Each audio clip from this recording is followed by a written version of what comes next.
memanggil bisikan memacu hasrat, desir-desir mimpi, isyaratkan lagi dunia. Kamulah satu-satunya yang ternyata mengerti aku. Maafkan aku selama ini yang sedikit melupakanmu. Puing-puing janjiku ku pugar kembali untukmu. Segala denyut nadi memanggil, kamulah satu-satunya.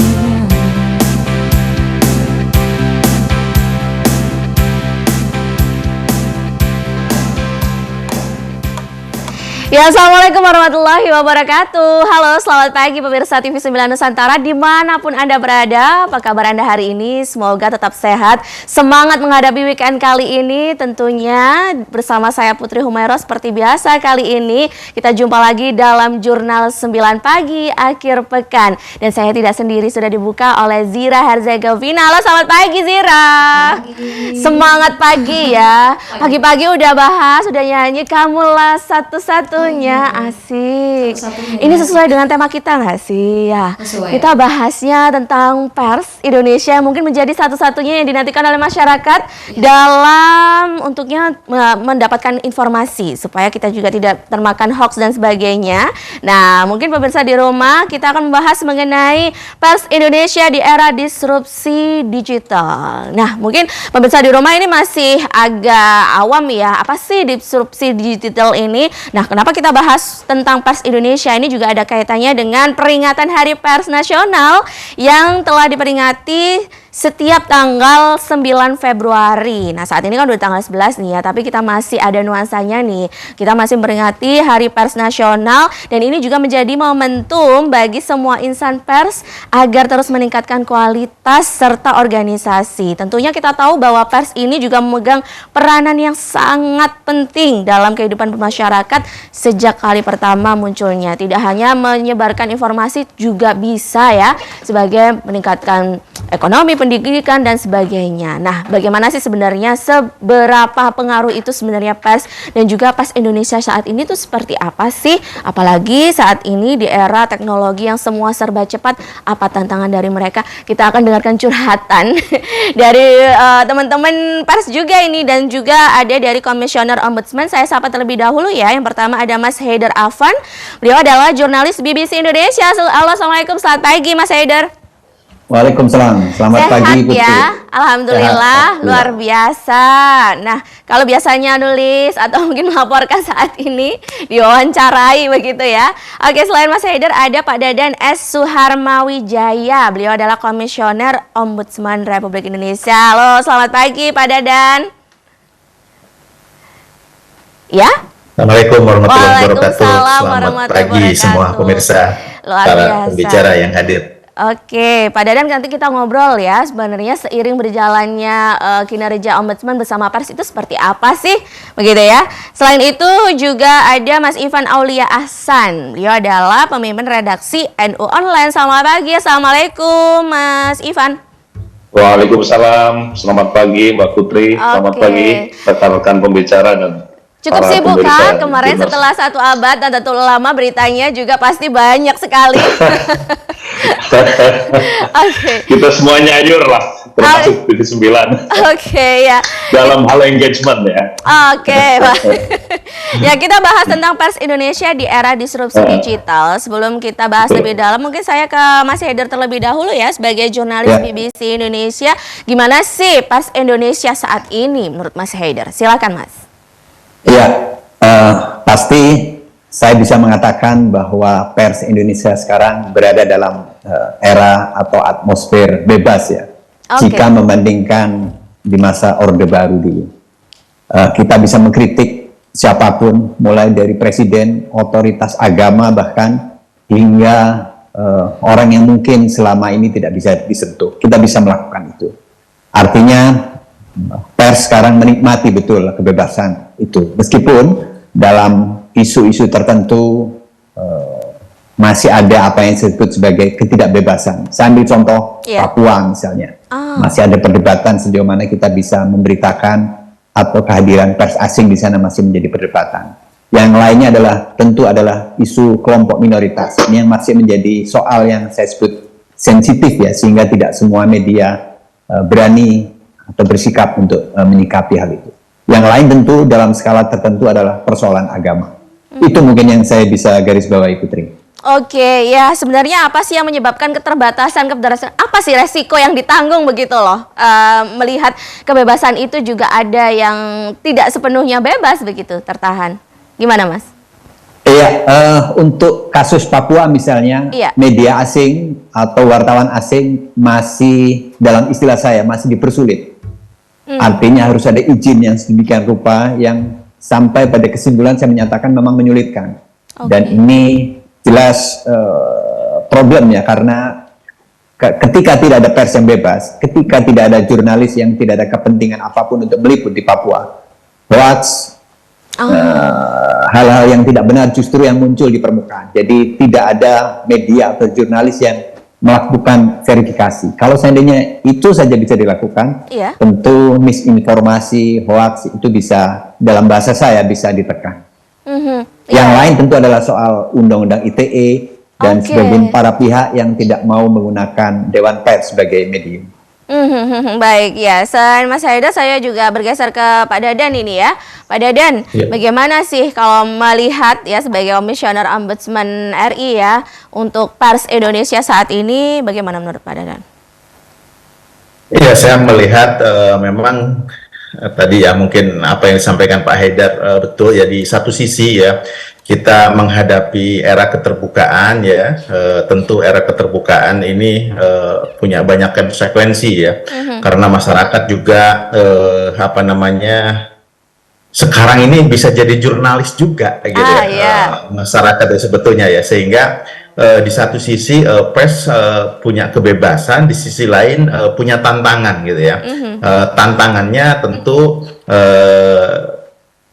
berlomba ya dengan apa namanya citizen jurnalis ya, dalam hal ini masyarakat yang dalam tanda petik tidak semuanya menyajikan informasi yang benar ketika disebar gitu ya. Akibatnya memang bisa jadi ada hoax seperti tadi disampaikan Pak Haidar gitu. Itu sebagai tantangan-tantangan yang gimana informasi ya di era keterbukaan informasi ini bisa menghasilkan informasi-informasi yang akurat, yang benar gitu ya. Nah, karenanya meskipun sekarang semua orang itu bisa mengabarkan, semua orang bisa menjadi jurnalis gitu loh, tapi tetap dibutuhkan ya kehadiran ya apa namanya dunia pers yang sesungguhnya gitu, yang sudah dibangun lama gitu ya, dan sudah apa namanya turut apa membangun perkembangan dengan informasi-informasi yang benar gitu. Makanya media-media ya sebagai tempat bernaung ya para jurnalis gitu ya, ini tidak kehilangan signifikansinya, justru tetap harus hadir, harus eksis gitu ya, dengan media masanya masing-masing ya, baik media cetak yang mungkin sudah beralih ya ke media cetak online gitu ya, sebagian gitu, kemudian radio, televisi ya, maupun kanal-kanal media sosial yang sudah berubah menjadi media massa juga gitu. Nah, ini harus apa namanya betul-betul menghadapi tantangan ya persaingan informasi untuk menyajikan informasi yang benar gitu.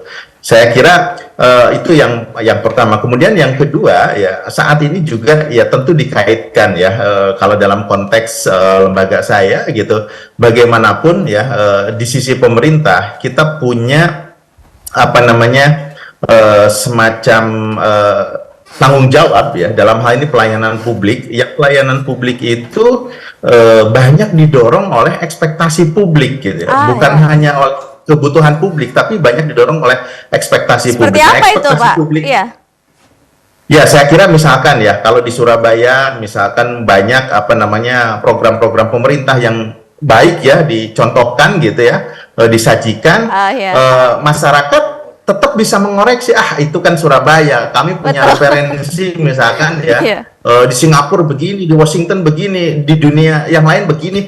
Mereka juga tahu gitu ya, karena sekarang informasi serba terbuka. Mereka menggenggam senjata gitu ya. Dalam hal ini gadget itu menjadi senjata bahkan untuk pengambilan kebijakan gitu. Karenanya banyak kebijakan-kebijakan di pemerintah yang dalam tanda kutip ya sebetulnya itu di-steer ya oleh publik gitu ya, didorong oleh publik. Nah, ini kan menjadi tantangan tersendiri buat media massa gitu ya, bagaimana ya mengimbangi ekspektasi publik itu ya supaya ya terarah dengan betul ya ketika dia menjadi pressure kebijakan gitu ya. Itu dari opini-opini yang dikembangkan yang didrive oleh media yang sesungguhnya gitu ya, dengan informasi dan data-data yang akurat gitu ya. Jadi tidak ya, itu kepentingannya sih sebetulnya. Apalagi kalau nggak sesuai ekspektasi, wah bisa jadi viral itu ya. Jadi apapun mudah begitu ya untuk mengkritik. Ibaratnya seperti itu ya Pak Dadan ya.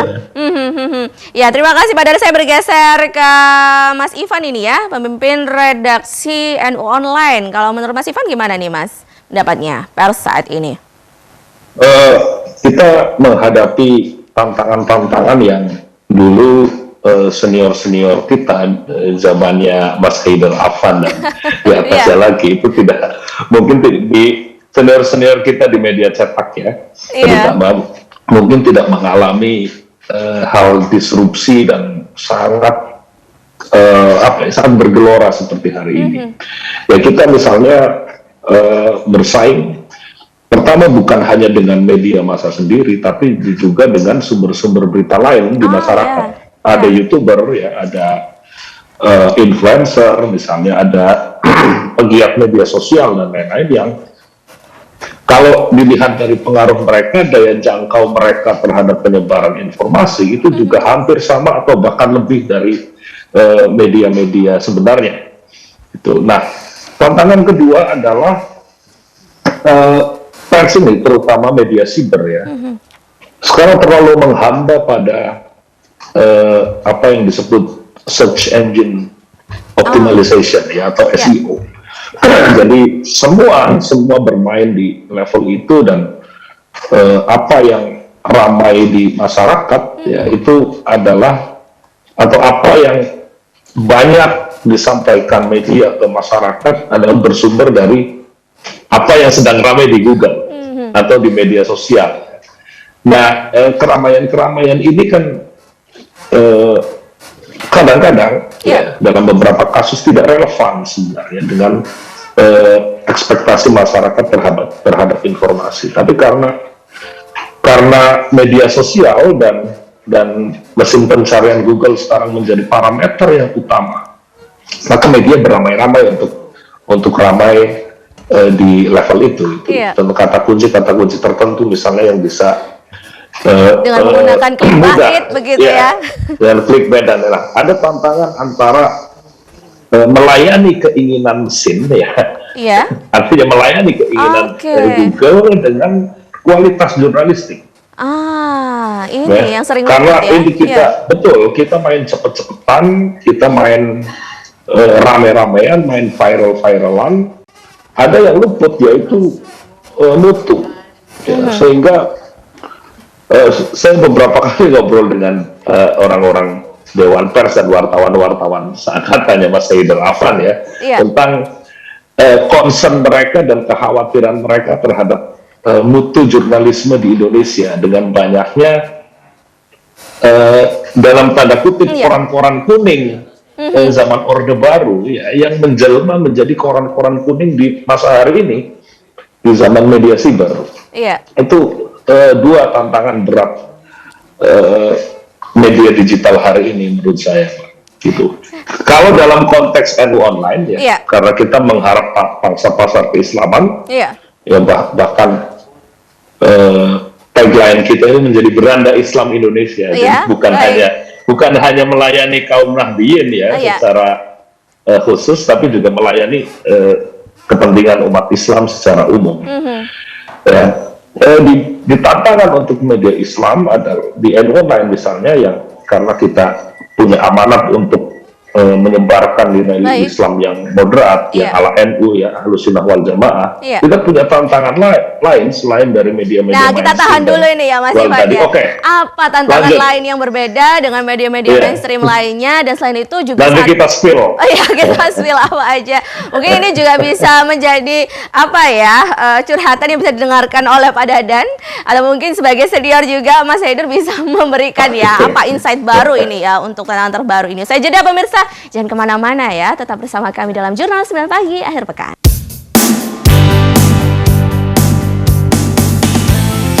Santun yang kau endam di jiwaku tak terisap dulu, kini kecapkan sesapu anyaman cintamu terkoyak bu.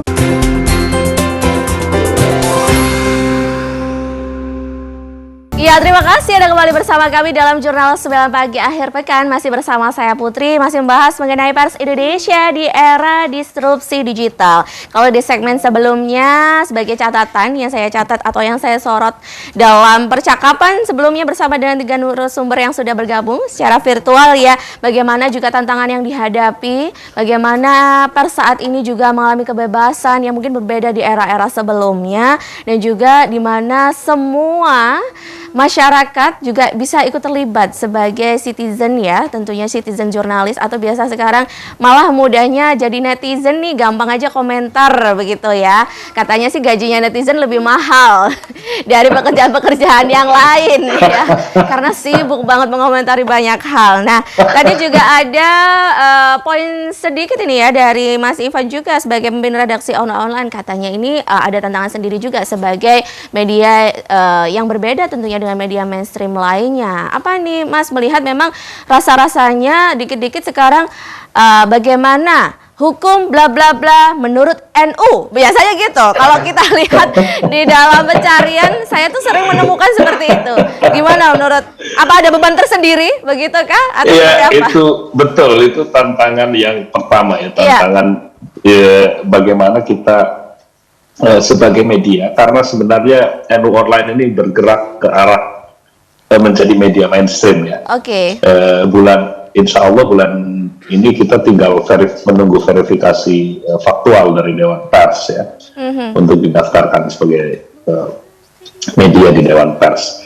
Artinya kita tahun ini umurnya 20 tahun, jadi untuk media digital di Indonesia ini sudah tua sebenarnya ya, sudah lumayan tua.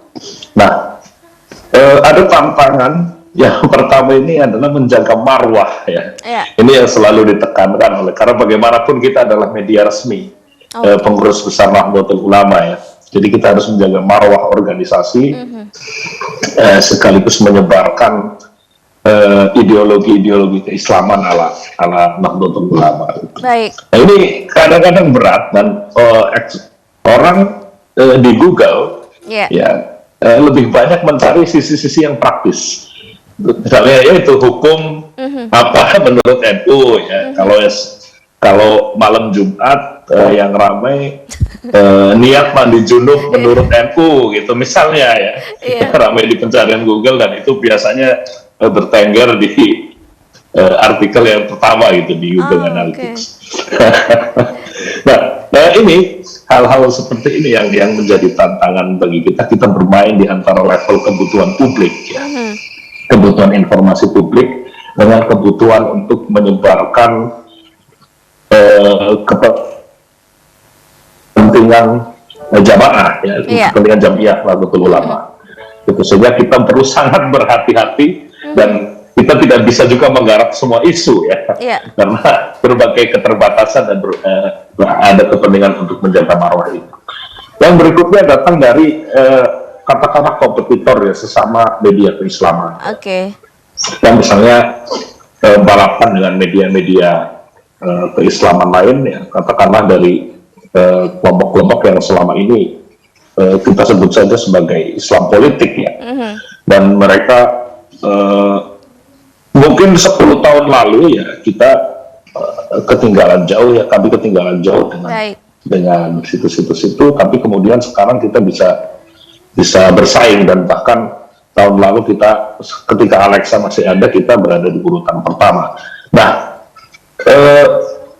untuk kategori media keislaman ya, urutan pertama untuk kategori media keislaman. Nah, di web keislaman yang lain ya, yang kita khawatirkan itu adalah banyak sekali dari web itu yang menjadi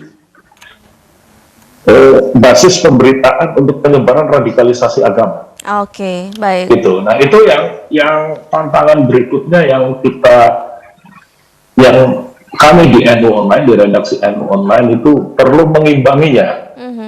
Itu melalui angle-angle pemberitaan ya, melalui pilihan-pilihan, melalui kurasi pemberitaan dan lain-lain. Karena bagaimanapun bagi kami, kalau ini kita biarkan menjadi besar ya, situs-situs itu menjadi besar itu dalam arti tidak ada penyeimbangnya, itu bisa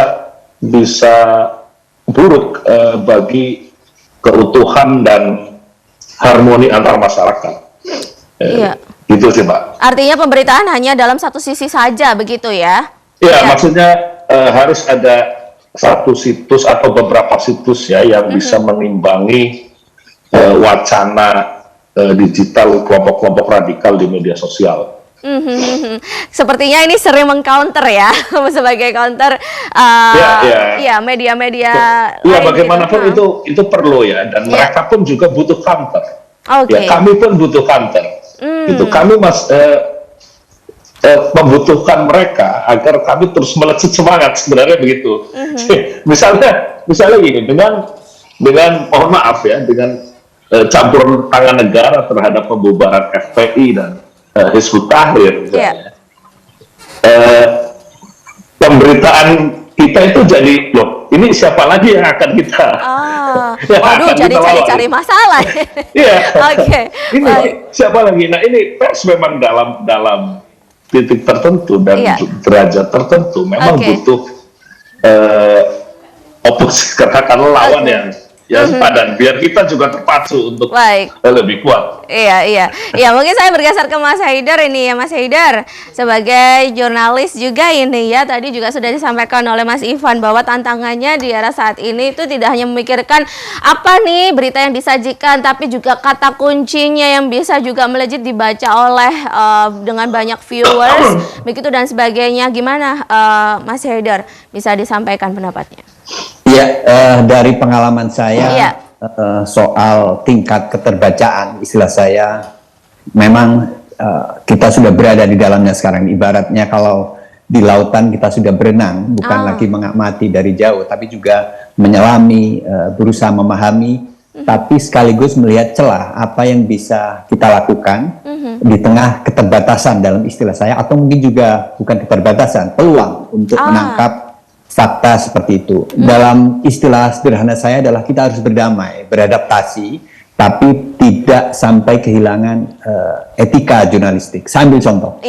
Mengapa fakta, maksud saya masyarakat bisa membuat isi pemberitaan yang mirip media dan sebagainya, itu sudah nyata, dan mereka lah yang berada di ujung tombak, langsung berhadapan dengan masyarakat, langsung mengetahui peristiwa gempa atau kecelakaan atau peristiwa politik besar. Nah, tugas kita adalah melakukan verifikasi atas apa yang terjadi di lapangan, atas laporan masyarakat.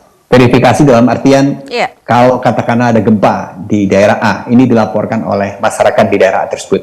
Tugas kita adalah memverifikasi, mengecek kebenaran apakah ada gempa dengan menghubungi tentu saja BMKG atau Badan Nasional Penanggulangan Bencana.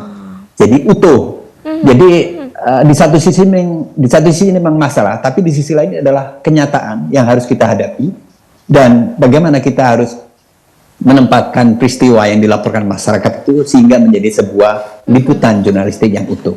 Tentu saja di sini harus ada akurasi, imparsial dalam artian tidak memihak. Semua pihak, kalau peristiwa politik misalnya, semua pihak harus kita beri tempat untuk bersuara, kelompok A, kelompok B, pemerintah termasuk, itu juga menjadi penting. Jadi menurut saya kata kuncinya adalah adaptasi. Fakta bahwa masyarakat sudah bisa melakukan liputan dalam petik menjadi tugas kita, wartawan, media, dimanapun, untuk mengecek ulang, memverifikasi apa yang mereka sampaikan. Jadi saya tetap melihat ada peluang. Karena apapun kita juga ada keterbatasan kan untuk akses ke Sulawesi, Nusa Tenggara Timur. Tidak mungkin kita punya wartawan yang lengkap di sana. Nah, ketika ada laporan masyarakat di sana lewat YouTube misalnya, TikTok dan sebagainya, kita tangkap itu sebagai sebuah peristiwa, tapi belum utuh. Tugas wartawan adalah kemudian memverifikasinya, menindaklanjutinya.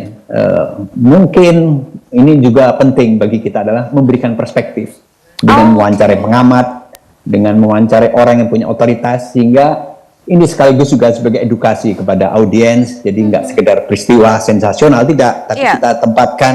Misalnya ada peristiwa di Jambi yang baru-baru ini, kita wawancara psikolog misalnya, kita wawancara ahli tentang gender, jadi utuh, bukan sekedar peristiwa yang sensasional.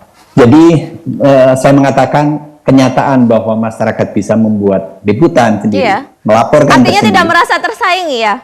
Tidak, kita harus berteman, kita harus beradaptasi dengan kenyataan ini. Tentu tugas kita untuk apa yang saya sebut tadi, melakukan cek ulang, verifikasi.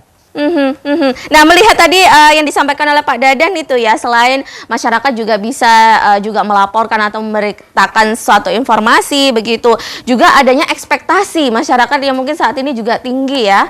Bagaimana kalau menurut Mas Haider?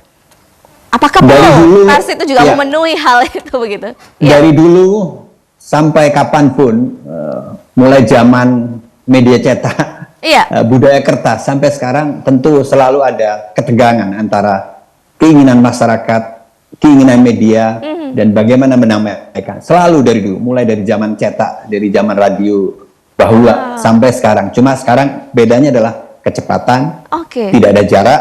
Kalau dulu mungkin media liputannya sekarang baru besok.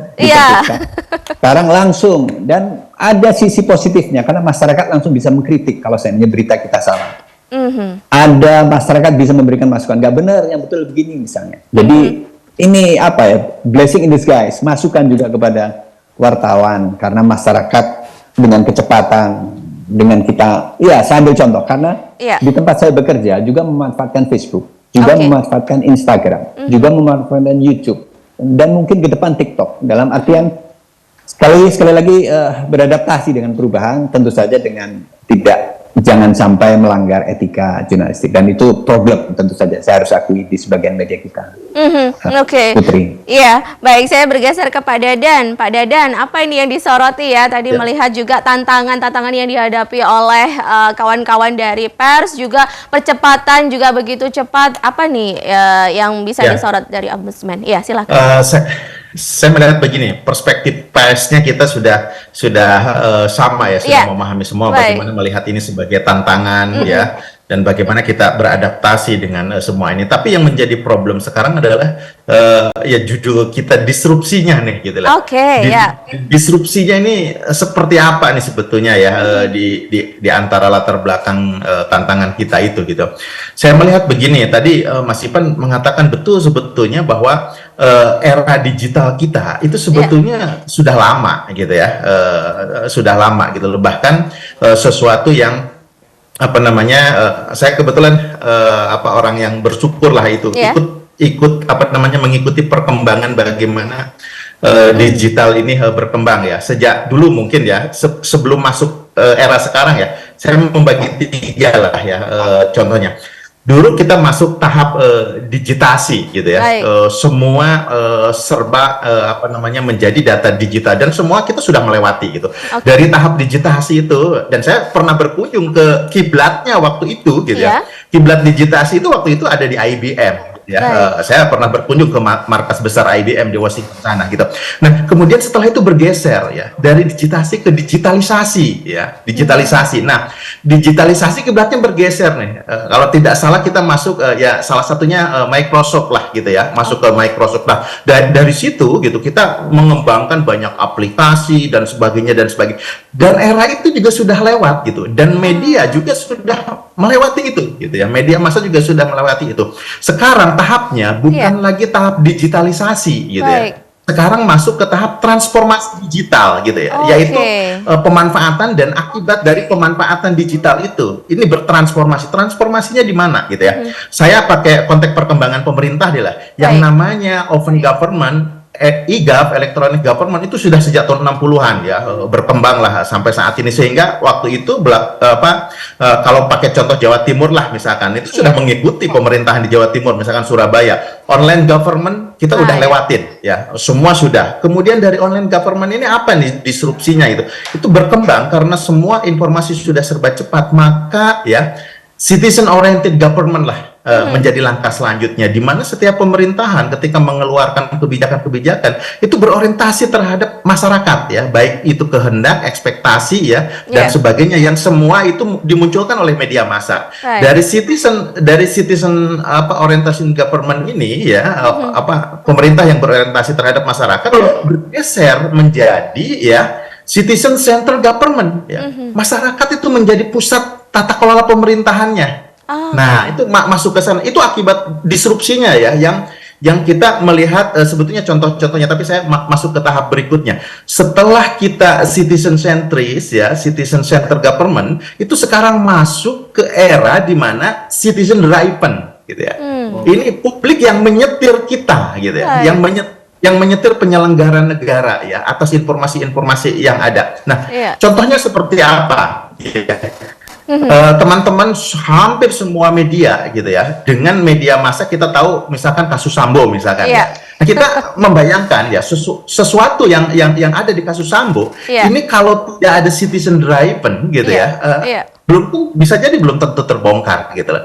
Dan di situ tadi Pak Haidar betul gitu loh, ketika informasinya nyampe duluan di publik gitu, mereka akan mengkonfirmasinya ke siapa? Ke media massa mainstream atau media massa yang legal gitu ya. Jadi berita awal itu bisa jadi media bisa dari netizen dan sebagainya. Isu-isu saja begitu ya. Mereka, gitu. Ya, nah konfirmasi mereka ke media ini, ke media mainstream, ke media yang memang legal. Nah, dari situ interaksi itu menghasilkan kebijakan, ini mendorong pemerintah gitu ya. Nah, misalkan kita juga tahu kasusnya misalkan apa tuh yang ramai kemarin hari viral dari YouTuber ya tadi, karena Mas Ivan ngomong YouTuber.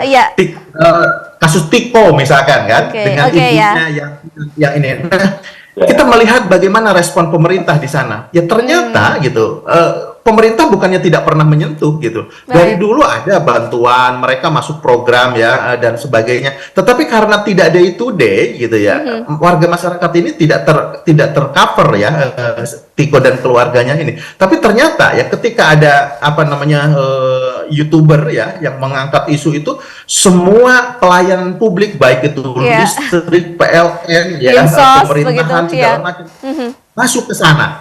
Itu artinya apa? Artinya memang sekarang citizen driven gitu ya. Masyarakat menyetir ya kebijakan-kebijakan bahkan program-program pemerintah. Itu contoh saja, tapi dalam banyak hal ya tentunya menjadi ini hal-hal yang sebetulnya PES ya dalam arti yang yang legal, yang mainstream, akhirnya tetap menjadi rujukan ya orang untuk mengkonfirmasi dan ketika mau melangkah gitu ya, konfirmasinya ke PES yang ini dulu gitu ya, yang mainstream dulu gitu. Artinya tetap butuh keterlibatan dari pers ini ya sebagai konfirmasi, apakah ini benar ya isunya? Pasti orang langsung mencari, oh beritanya sudah ada begitu, oh berarti benar begitu. Berarti benar ya istilah kalau misal kita tahu di netizen, kalau netizen nggak rame, nggak bertindak tuh, misal pemerintah atau apa. Betul nggak begitu Pak Dadan? Mungkin usai jeda ya Pak Dadan ya, kita bahas. Saya juga ingin pendapatnya dari semua narasumber ini ya. Saya jeda pemirsa, jangan kemana-mana, tetap di Jurnal 9 Pagi akhir pekan. Izinkanlah aku mencintaimu, atau bolehkanlah aku sekedar sayang padamu. Maka izinkanlah aku mencintaimu, atau bolehkanlah aku sekedar sayang padamu. Sejak jumpa kita pertama,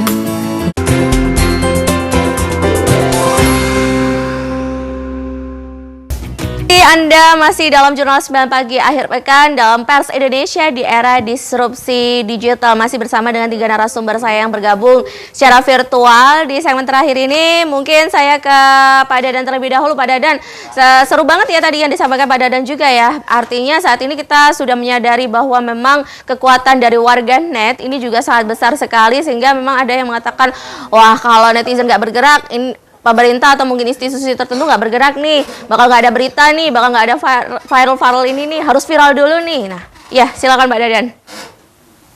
Ya, saya melihat begini kan, disrupsi ini kan lebih ya kata kuncinya adalah kecepatan dan akibat yang tidak kita bisa perkirakan gitu ya.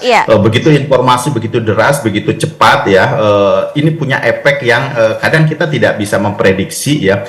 Karenanya ini perlu rambu-rambu ya, perlu sesuatu yang mengarahkan ya agar arus informasi tidak tersandung-sandung dan tidak nabrak sana sini. Dan peran itu gitu ya, itu ada di media massa sebetulnya ya, ada di pers gitu ya. Jadi kalau netizen itu menjadi media personal gitu ya, yang ini ya, tapi kalau media massa ini kan mereka yang punya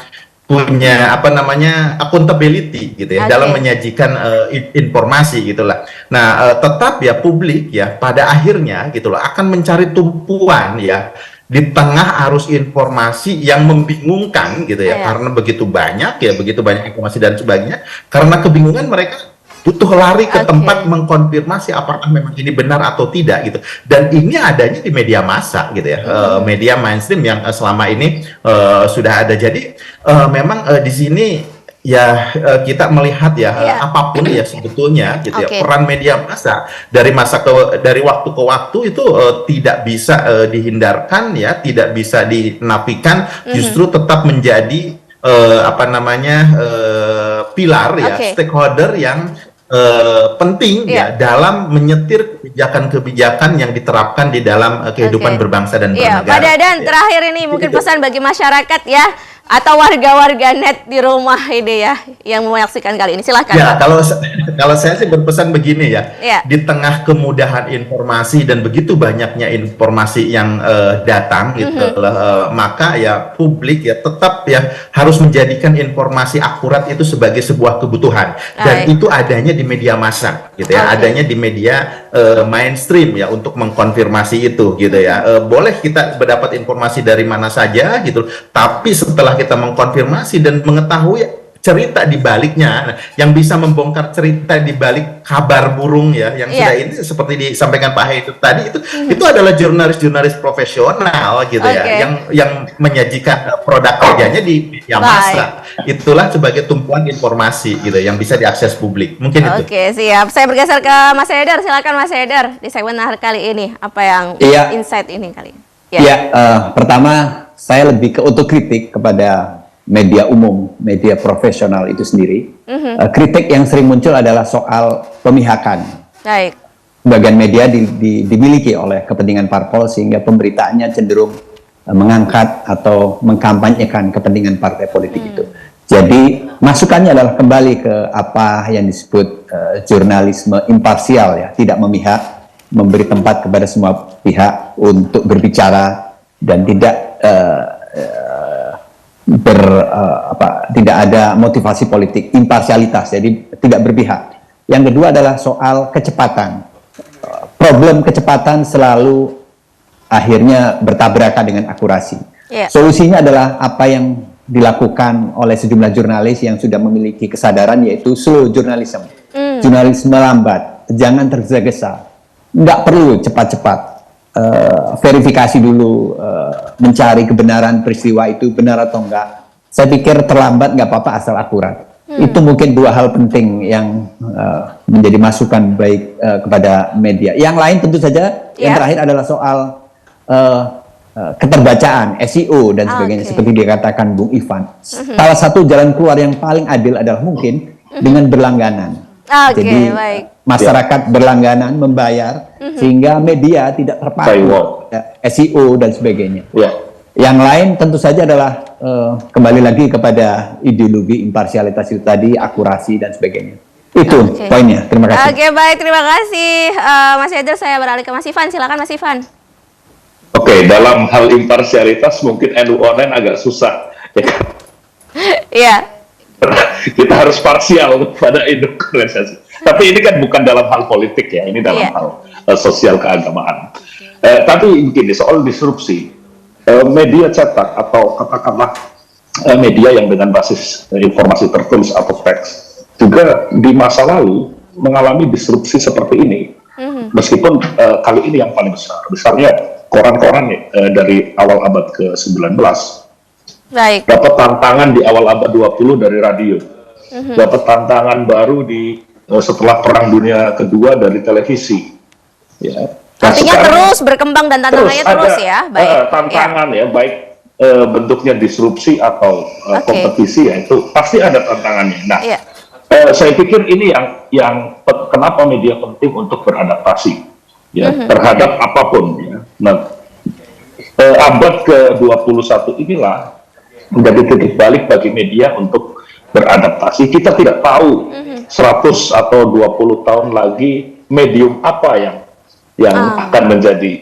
Dulu cetak, sekarang digital, nanti entah 1,5 abad atau 1 abad lagi akan bentuk apa. Tapi dengan disiplin verifikasi, dengan yang tadi disampaikan oleh Mas Haider Afwan, ya, dengan terutama verifikasi, karena verifikasi ini yang bisa membedakan kita dengan propaganda, dengan hoax, dengan fake news, dengan tipu-tipu dan sejenisnya. Itu adalah verifikasi. Dengan disiplin-disiplin ini dan rule-rule ini, saya pikir medium bisa berubah, medium bisa apa saja, tapi jurnalisme abadi. Iya, Mas. Terakhir ini ya, apa nih pesan pada masyarakat khususnya ini, ya pemirsa di rumah, Mas Ivan?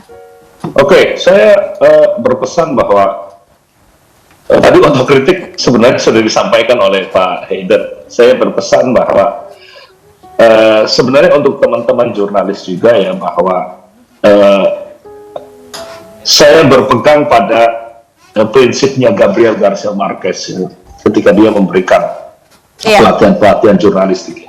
Dia bilang bahwa berita yang paling cepat, berita yang paling baik bukan yang paling cepat ditayangkan, ya kan? Tapi yang paling bagus dituturkan.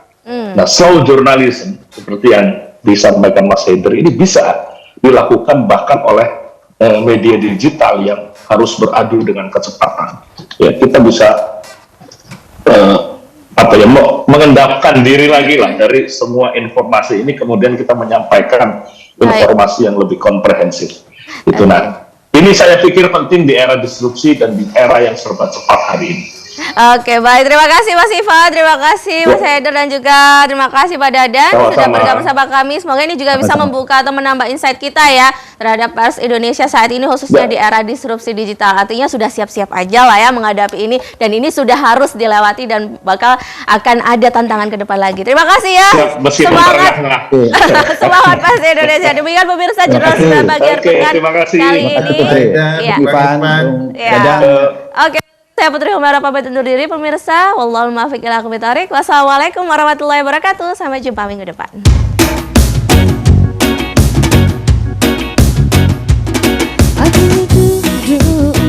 Aku percaya kali ini kau pasti bisa. Ku tanya ada yang salah. Jelas ini luar biasa. Doakanku harus pergi, relakan aku di sini. Misalnya aku kamu, pastikan kau tetap menunggu. Soal cinta luar biasa, lama-lama bisa gila. Siapa yang tahu pasti, doakan aku di sini.